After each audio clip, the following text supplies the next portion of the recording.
Rain hammered against my shoulders as I clutched a torn trash bag, my clothes spilling into the driveway like my life had just been dumped on the curb. Behind me, the front door slammed so hard the glass rattled.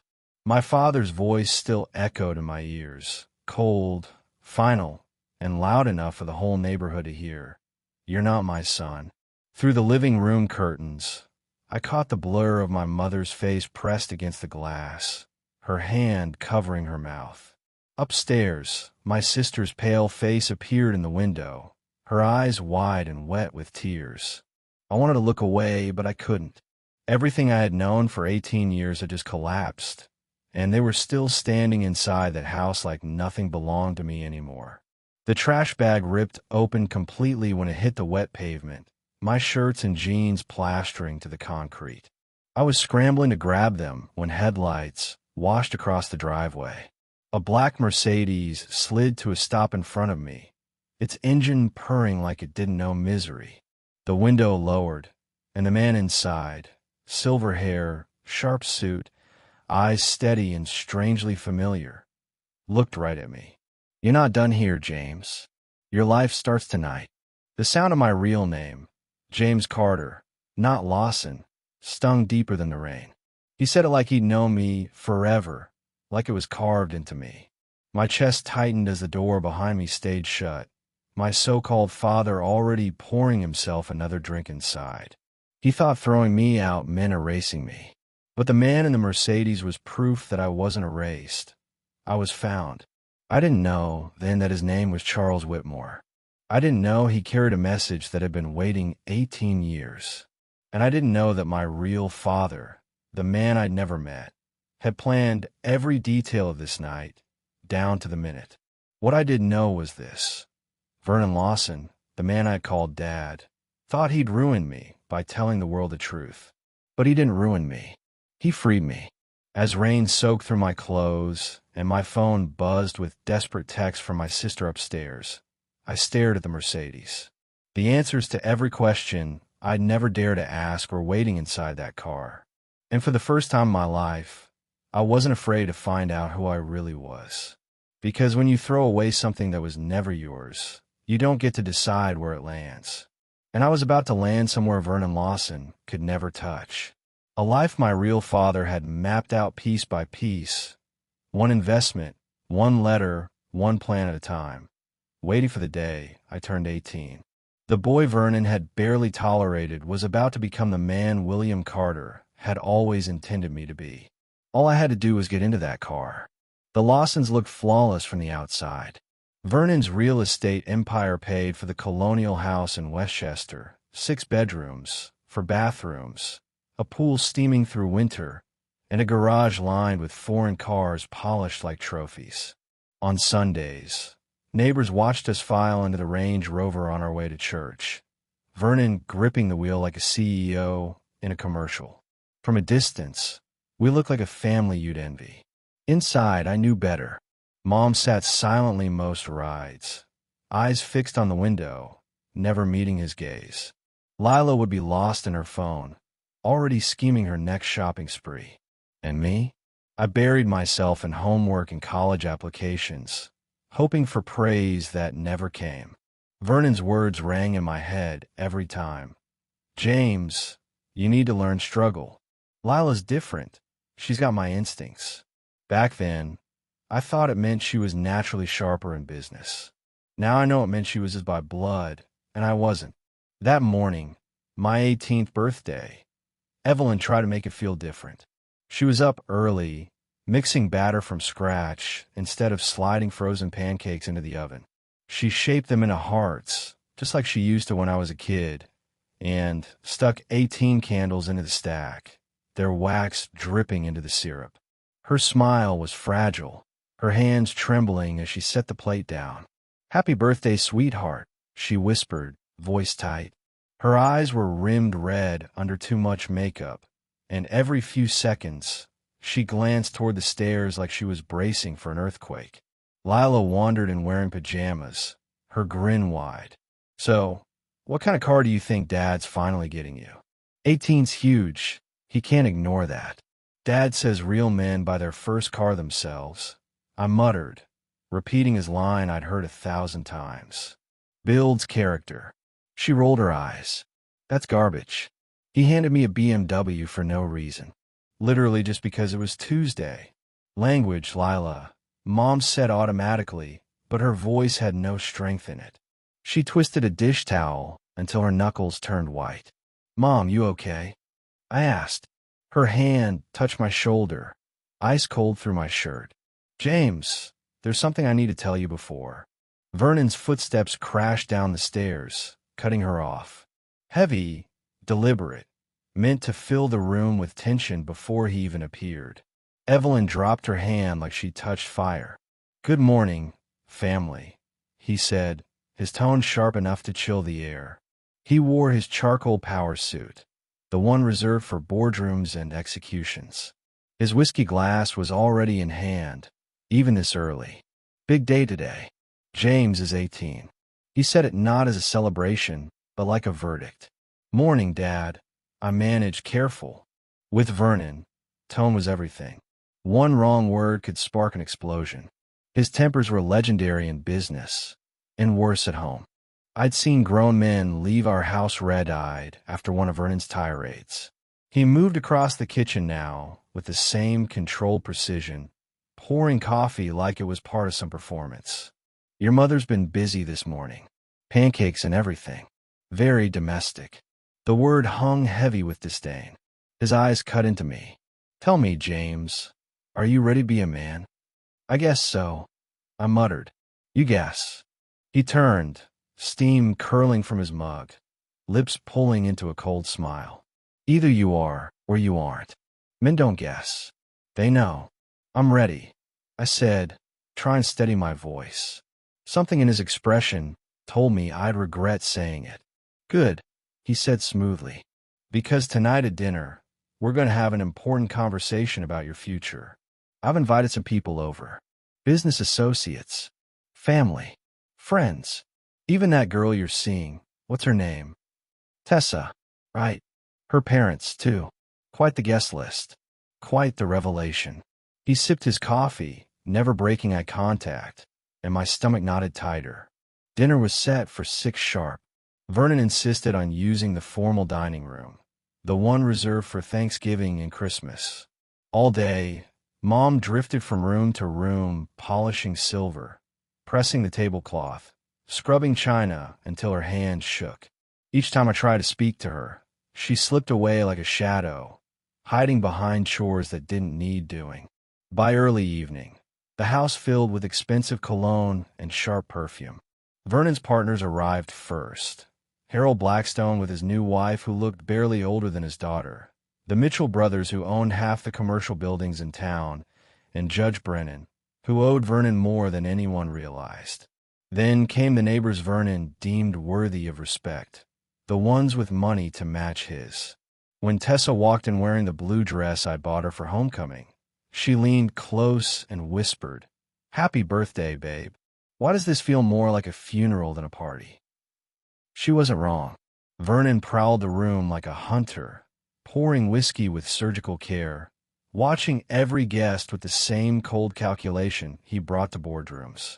Lila tried to break the tension, chattering about her school play, but the silence under her words grew heavier by the minute. Finally, Vernon raised his glass and tapped it against the spoon, the sharp chime snapping conversations off mid-sentence. He stood at the head of the table, commanding the room with practiced authority. Thank you all for being here to celebrate James's 18th birthday, he began. 18 years since this boy entered my house. The shift in the air was immediate. Mom's fork clattered against her plate, the sound too loud, too sharp. I want to tell you a story, Vernon said, loosening his tie as though settling in for a sermon. 18 years ago, my wife brought me a baby. She said the father had died, a soldier, a hero, a tragic tale. I was young, successful, in love. I said yes without asking enough questions. That was mistake number 1. Vernon, please. Mom's voice trembled, but he cut right over her. Mistake number 2? Not getting a paternity test immediately. But you trust your wife. You believe in family. You raise the boy, give him your name, your time, your resources. You try to mold him into something he's not. You wonder why he lacks your drive, your instincts. My chest thudded, so hard I thought the table might shake with it. Tessa's hand found mine under the table, squeezing tight. Then Vernon reached into his suit jacket and produced a manila envelope, holding it like evidence in a courtroom. 3 months ago, I finally answered the question that had followed me for years. Why doesn't James look like me? Why is he nothing like his sister? Why does his mother flinch every time I study him too closely? He opened the envelope slowly, savoring every second, and drew out the papers covered in percentages and graphs. The truth he'd been saving like a weapon. DNA test results. Probability of paternity, 0%. James here isn't my son. Never was.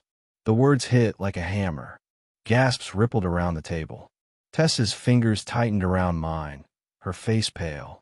The neighbors whispered behind their napkins. Harold Blackstone actually smirked like he was watching a play put on for his amusement. Judge Brennan lowered his wine glass carefully, as if afraid of being caught reacting. Across from me, Lila sat frozen, her mouth open, her face flickering between confusion and dread. Vernon's gaze locked on me, cold and cutting. Your mother had an affair with some soldier named William Carter. Got himself killed before you were even born. And I've been footing the bill ever since. Private schools, camps, tutors, college prep. Hundreds of thousands of dollars wasted on a boy who doesn't even carry my blood. Dad, I didn't know. I stammered, my voice cracking like I was 13 again. Don't call me that. His tone sliced through me like glass. I'm not your father. Never was. Your father is dead, and your mother is a liar who deceived me for nearly 2 decades. Evelyn shot to her feet, her chair scraping hard against the wood floor. Tears streaked her face, but her voice carried steady across the silence. His name was William Carter. He died serving this country before James was born. I was alone, terrified, and pregnant. Vernon promised to protect us. He swore he'd take care of James like his own. Vernon laughed, low, bitter, hollow. And I kept that promise for 18 years too long. But it ends tonight. You're a legal adult now, James. Pack your things. You've got 10 minutes to get out of my house. Upstairs, I stuffed clothes into a black trash bag Lila had shoved into my hands. My mind raced through years of moments that now lined up in perfect, cruel clarity. Every cutting remark, every comparison to Lila, every cold look that said without words I didn't belong. The signs had always been there. I just hadn't understood them. The room I'd lived in since birth felt foreign now. My baseball trophies glared from the shelf, my awards and vacation photos mocking me with their staged smiles. Everything had been a performance. A lie, but it had been mine.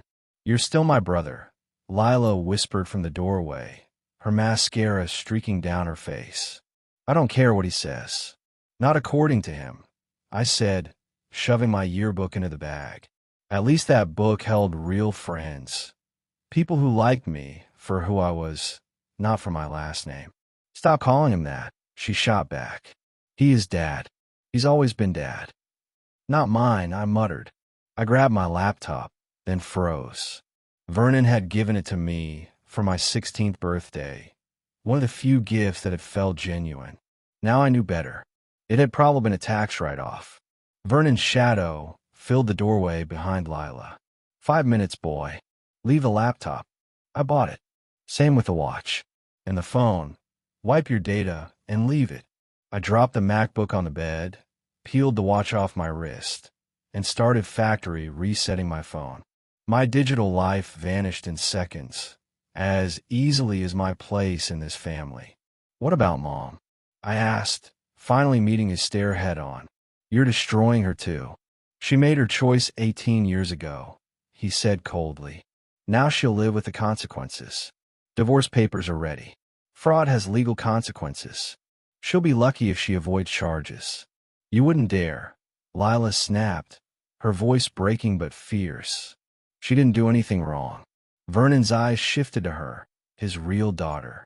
She lied for 18 years. That's fraud, sweetheart. She let me spend money on another man's child. Any court in this country would side with me. Downstairs, the front door opened and closed as guests slipped away in silence. Their murmurs floated up the stairwell, tinged with pity and scandal. By morning, everyone in town would know.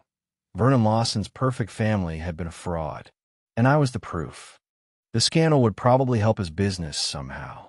Vernon had a way of twisting every disaster into an advantage. 2 minutes, he said flatly, checking his Rolex. Whatever isn't in that bag stays here. I snatched the framed photo of Mom and me when I was 5, the one where she steadied the handlebars of my bike as I wobbled forward. Vernon wasn't in it, and now I knew why. I stuffed my Letterman jacket into the bag, the one I'd earned after 3 years of varsity soccer. My cleats stayed in the closet. I wouldn't need them where I was going. James, wait.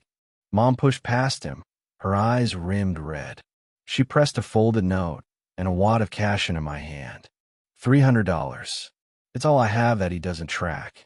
Evelyn, you're obstructing a lawful eviction, Vernon said with that lawyer's cadence he used like a hammer. He's my son. Exactly. Your son, not mine.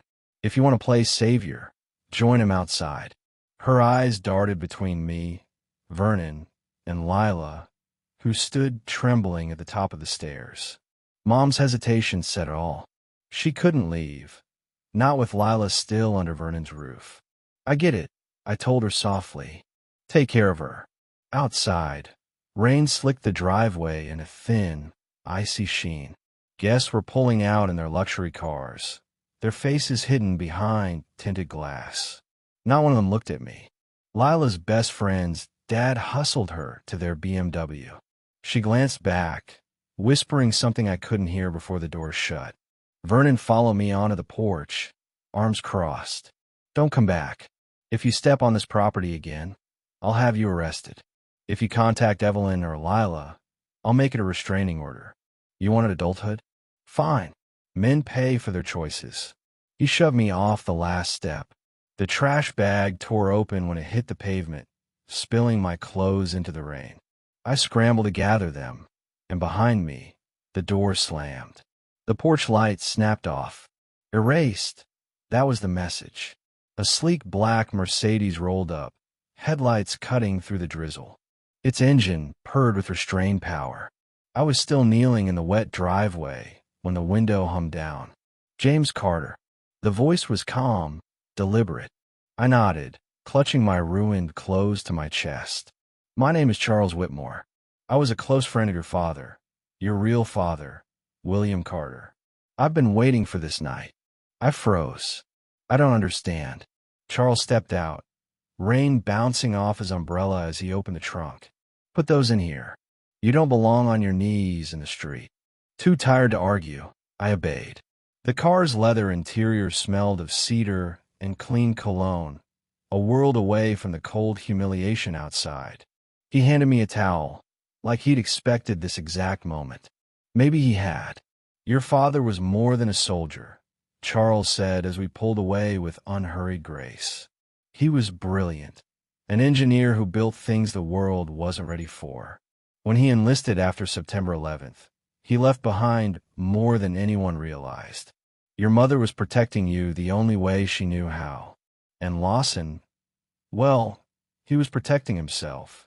I stared out the window at the shrinking outline of the house I'd once called home. For the first time, I wonder if being thrown out wasn't the end, but the beginning. Vernon had been circling Evelyn even before William deployed overseas. He liked to collect fragile things he could control. William must have known he might not make it back, because he made arrangements. Charles pulled into the Four Seasons garage, his expression unreadable.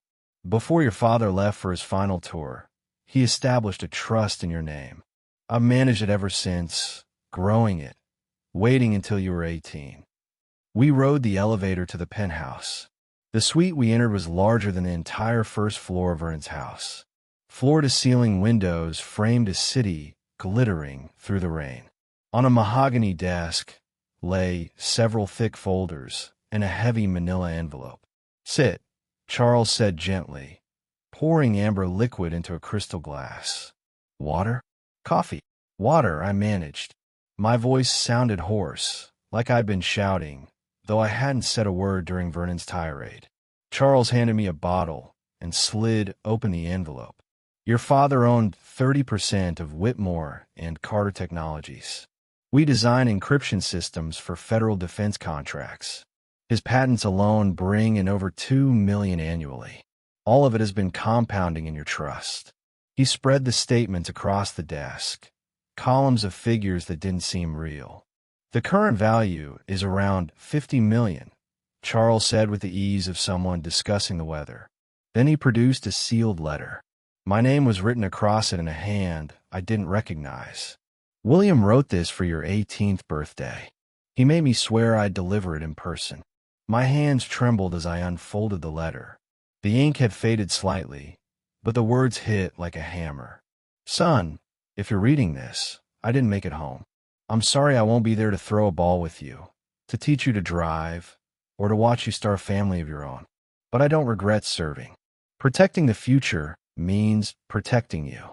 I had to stop, my vision swimming. "I've left you more than money. The trust holds patents that will shape the next generation of cybersecurity. Charles will guide you if you choose to learn. There is also our family estate in Connecticut. Your grandmother still lives there. She has waited patiently to meet you, respecting your mother's need for distance." The last paragraph carved into me deepest. "Vernon Lawson may raise you. I know what kind of man he is, distant, transactional. When he learns you aren't his blood, he will cast you aside. That's why this is time for your 18th birthday. Let him believe he has won. Then take hold of what I've prepared for you. Real fathers provide for their children, even from beyond the grave. With love, Dad." Charles quietly refilled my glass. He anticipated tonight almost perfectly. Even the rain. Said Lawson would want to make a spectacle of it. 6 months later, I stood at the head of a long table in Whitmore and Carter's boardroom, presenting my first project to executives who actually valued my input. The software I developed under Charles's mentorship had already drawn interest from multiple federal agencies. I hadn't just inherited money. I'd inherited William's talent for seeing patterns others couldn't. Meanwhile, Mom divorced Vernon after he tried to demand 18 years of reimbursement for raising me. His greed finally exposed him for what he was. That was his fatal miscalculation, thinking the law could be bent forever in his favor. Charles's legal team, a wall of seasoned attorneys who made Vernon look like a small-town hustler, dismantled him in court.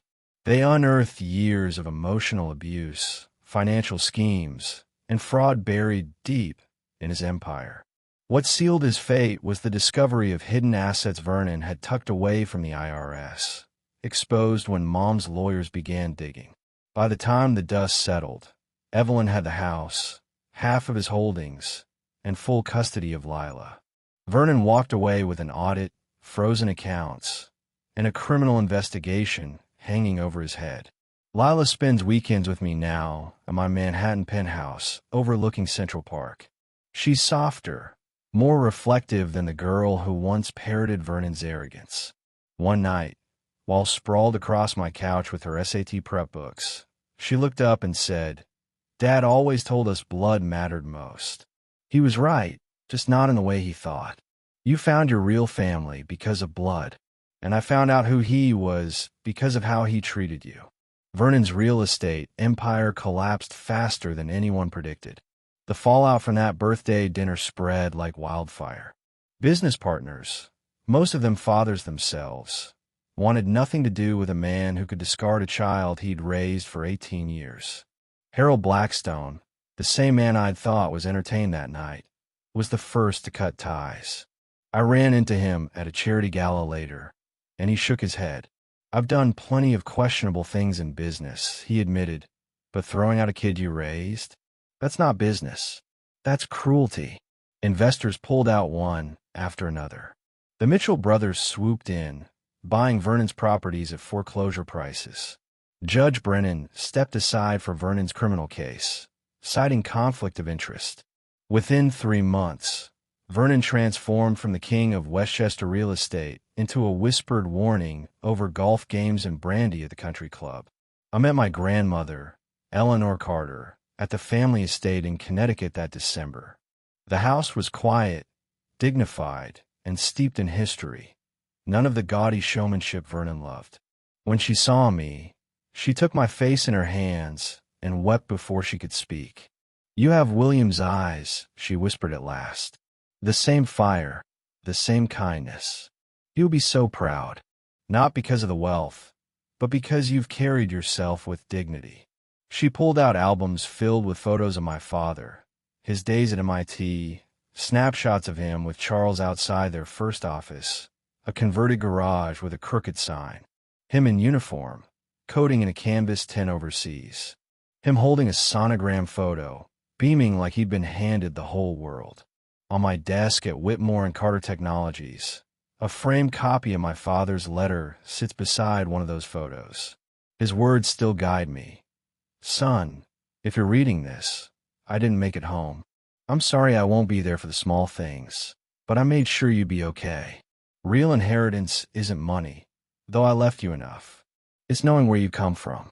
You come from love, from innovation, from sacrifice. Live boldly, live freely, and know you were wanted every step of the way. Every patent I filed, every deal I made, it was for you. Love, Dad." 3 months after that night, Tessa reached out. Her father had forbidden her to contact me, but she turned 18 too and decided her choices were her own. Over coffee, she apologized. "I should have spoken up. I should have stayed." I told her the truth, that we were just kids caught in our parents' battles. "We're friends now. Nothing more. And that's enough."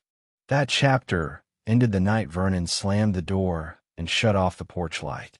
He thought he was teaching me a lesson about consequences, but what I really learned was that conditional love isn't love at all. Vernon gave me a roof, but William, the father I never met, gave me something far greater, protection that outlived him. Real love makes plans you'll never see carried out. Real love writes patents so your son will never starve. Real love leaves a letter for a birthday you won't be there to celebrate. Real love makes sure that when the man pretending to be a father finally shows his true colors, the real father's plan is already waiting. That night in the rain, clutching a torn trash bag, I thought I'd been stripped of everything. But in reality, it was the moment I discovered who I truly was. Sometimes the family you're born into isn't the one that claims you. And sometimes inheritance isn't about money. It's about realizing you were worth preparing for all along. The boy who was cast out became the man who had been prepared for from the beginning. That black Mercedes pulling up wasn't just a car. It was the embodiment of my father's love arriving exactly when he knew I'd need it most. A soldier's foresight and a builder's precision had timed it perfectly. Vernon believed he was closing the book on my life, but he was only revealing himself to be a footnote in a story William had already authored. My father anticipated the moment his absence would matter most, and he built a solution to carry me through it. If this story speaks to you, if you've ever felt out of place, or learned that rejection can actually be redirection, share your thoughts below. Send this to someone who needs to know their worth isn't defined by who turns their back on them. And subscribe for more stories about family found in unexpected places, about love that endures, and about fathers whose protection reaches beyond their years. Because sometimes the greatest fathers are the ones who make plans for us before we ever take our first breath. And sometimes being cast aside is just another way of being set free.